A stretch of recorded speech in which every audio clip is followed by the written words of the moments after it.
একবার হলেও বাড়িতে এই রেসিপিটি বানিয়ে দেখতে পারো। ভাত রুটি দুটোর সাথেই দারুণ জমে যাবে। রইলো আজকে রেসিপি। আজকে তোমাদের সামনে শোলা কচুর একটা নতুন রেসিপি নিয়ে হাজির হয়েছি। রেসিপিটি প্রথম থেকে শেষ পর্যন্ত দেখার অনুরোধ রইল। আর কচু খেতে কে না ভালোবাসে, কচু খেতে তো আমরা সকলেই ভীষণই ভালোবাসি। যারা চ্যানেলে নতুন বন্ধু, এখনো চ্যানেলটি সাবস্ক্রাইব করোনি, তোমাদের কাছে অনুরোধ রইল চ্যানেলটি সাবস্ক্রাইব করে নেওয়ার, পাশে থাকা বেল আইকনটা প্রেস করে দেবে, যাতে আমার রান্না নিত্য নতুন নোটিফিকেশনগুলো সবার আগে তোমাদের মোবাইলে পৌঁছে যায়। আর যারা ফেসবুক থেকে দেখছো তারা ফেসবুক পেজটি ফলো করো। এই যে কচুটা, শোলা কচু এটা। এবারে কচুটা আমি ডুমডুম করে কেটে নেব।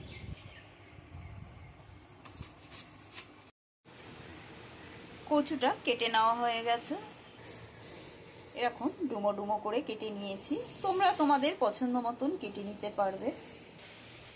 আর এখানে দুটো আলুটাও ডুমো ডুমো করে কেটে একটু জলে ভিজিয়ে রেখেছি। নাহলে গ্যাসে একটা পাত্রে কিছুটা জল গরম বসিয়েছি, জলটা ফুটতে শুরু করেছে। এবারে এই ফুটন্ত জলের মধ্যেই শোলা কচুটা দিয়ে একটু ভাপ দিয়ে নেব। আমি সবসময় সব রকম কচু একটু গরম জলে ভাপ দিয়ে নিই। বন্ধ করে দিলাম কিছুক্ষণের জন্য। কচুটা ভাপ দিয়ে নেওয়া হয়ে গেছে, বেশি সেদ্ধ করিনি। এবারে কচুটা আমি নামিয়ে জলটা ঝরিয়ে নেব। একটা কড়াই গ্যাসে বসিয়ে নিয়েছি, কড়াইটা ভালো করে গরম করে নিয়েছি। এবারে এর মধ্যে দিয়ে দিলাম কিছুটা সর্ষের তেল। আমি সম্পূর্ণ রান্নাটা সর্ষের তেলেই করব। লবণ দিয়ে ভালো করে তেলটা একটু ছড়িয়ে ছিটিয়ে নিয়ে এবারে এর মধ্যে আমি দিয়ে দেবো ডুমো ডুমো করে কেটে রাখা আলুর মধ্যে দিয়ে দিচ্ছি সামান্য হলুদ গুঁড়ো, লবণ আর হলুদ দিয়ে আলুটা একটু লাল লাল করে ভেজে নেব। সম্পূর্ণ আলুগুলো তুলে নিচ্ছি। লালচে করে আলুগুলো ভেজে নেওয়া হয়ে গেছে, বা তুলে নিচ্ছি। আলুগুলো তুলে নেওয়ার পরে ওই একই তেলের মধ্যে দিয়ে দিচ্ছি সেদ্ধ করে রাখা কচুটাও একটু ভেজে নেব। এখন মশলা বানিয়ে নেব। এখানে নিয়েছি দুটো মাঝারি সাইজের পেঁয়াজ কুচি, হাফ ইঞ্চি আদা আর 5 কোয়া রসুন। তোমরা কচুর পরিমাণটা বুঝে আদা রসুনের ব্যবহারটা করবে। আমি যেহেতু এখানে 500 মতন কচু নিয়েছি, সেই জন্য আমি 500 গ্রামের মতনই মশলাটা করে নিচ্ছি, 500 গ্রাম কচুর মতনই। শোলা কচুটাও ভেজে নেওয়া হয়ে গেছে, এবারে তুলে নিচ্ছি।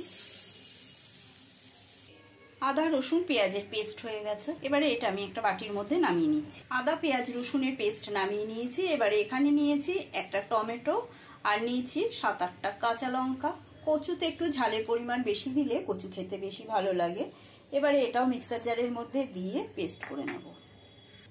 কচুটা তুলে নেওয়ার পরে কড়াইয়ের মধ্যে দিয়ে দেবো 2 চামচ মতো সর্ষের তেল। তেলটা গরম হয়ে গেলে এর মধ্যে ফোড়নে দিয়ে দিচ্ছি কিছুটা গোটা জিরে, আর দিয়ে দেবো একটা তেজপাতা 2 ফালি করে ছিঁড়ে নিয়েছি। 2 টুকরো করে কেটে নেওয়া তেজপাতাটা দিয়ে ফোড়নটা ভালো করে নেড়ে ছেড়ে নেব। ফোড়নের থেকে সুন্দর গন্ধ বেরোলে দিয়ে দেবো আমি এর মধ্যে পেস্ট করে নেওয়া আদা রসুন পেঁয়াজ। আদা রসুন পেঁয়াজটা ভালো করে নেড়ে ছেড়ে নেবো। আদা রসুন পেঁয়াজের কাঁচা গন্ধটা চলে যাওয়া পর্যন্ত। আদা পেঁয়াজ রসুনের কাঁচা গন্ধটা চলে গেলে তারপরে দিয়ে দেবো আমি এর মধ্যে টমেটো কাঁচা লঙ্কার পেস্ট। টমেটো কাঁচা লঙ্কার পেস্টটা দিয়েও একটু নেড়ে ছেড়ে নিতে হবে, টমেটো আর কাঁচা লঙ্কার কাঁচা গন্ধটা চলে যাওয়া পর্যন্ত। এখানে একটা কাচের বাটির মধ্যে মশলা বানিয়ে নেব। প্রথমে বাটির মধ্যে দিয়ে দিচ্ছি জল। এবারে এই জলের মধ্যেই দিয়ে দিচ্ছি আমি এখানে নিয়েছি 1 চামচ, চা চামচের 1 চামচ জিরে গুঁড়ো, আর নিয়েছি হাফ চামচ কাশ্মীরি লঙ্কার গুঁড়ো। যেহেতু আমি কাঁচা লঙ্কা ব্যবহার করেছি, সেই জন্য লঙ্কার গুঁড়োটা কাশ্মীরি দিলাম। তোমরা যদি শুকনো লঙ্কা দিয়ে করতে চাও তো সেটাও করতে পারো। এবার মশলাটা ভালো করে জলে গুলে নিতে হবে। টমেটোর কাঁচা গন্ধটা চলে যাওয়ার পরে এর মধ্যে দিয়ে দেবো গুলিয়ে রাখা মশলাটা। তারই মধ্যে দিয়ে দিতে হবে হলুদ গুঁড়ো, আর দিয়ে দেবো স্বাদ অনুসারে লবণ। মশলার পরিমাণটা কম বা বেশি করতে পারো তোমরা, কচুর পরিমাণটা বুঝে। মশলাটা ভালো করে কষিয়ে নেওয়া হয়ে গেছে, দিচ্ছি মশলা ধোয়া জল। বাটি ধোয়া জলটা দিয়ে দিলাম। এবারে বাটি ধোয়া জলটা দিয়েও আবারও কিছুক্ষণ কষিয়ে নিতে হবে। মশলাটা ভালো করে কষিয়ে নিয়েছি, মশলা থেকে খুব সুন্দর গন্ধ বেরিয়েছে। এবারে এর মধ্যে আমি দিয়ে দিচ্ছি ভেজে রাখা আলু ও কচুটা, দুটোই একসাথে নিয়ে রেখে দিয়েছিলাম। এবার সমস্ত কিছু দিয়ে ভালো করে আবারও কিছুক্ষণ কষিয়ে নিতে হবে। আর আবারও সামান্য জল দেবো একটু, এরকম জল দিয়ে দিয়ে মশলাটা কষিয়ে নিতে হবে। মশলা কষানো হয়ে গেছে, এবারে এর মধ্যে দিয়ে দিচ্ছি জল।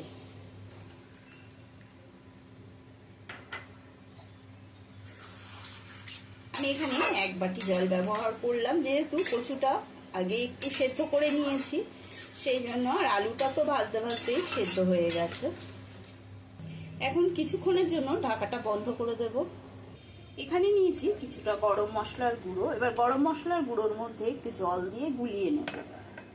ছোটবেলায় দেখতাম মা ঠাকুমাকে গরম মশলা বেটে সবসময় জলে গুলিয়ে রাখতো, তাতে করে বলে স্বাদ ভালো হয়। সেই জন্য আমি গরম মশলার গুঁড়ো জলে গুলে রান্নায় দিই, দেখি সত্যিই গরম মশলার বেশ সুন্দর একটা গন্ধ বেরোয়। কিছুক্ষণ বাদে ঢাকাটা সরিয়ে নিচ্ছি। ওয়াও, দারুণ কিন্তু গন্ধ বেরিয়েছে, কালারটাও দেখো কি সুন্দর হয়েছে। এবারে দিয়ে দেবো আমি এর মধ্যে গুলিয়ে নেওয়া গরম মশলাটা দিয়ে দিচ্ছি।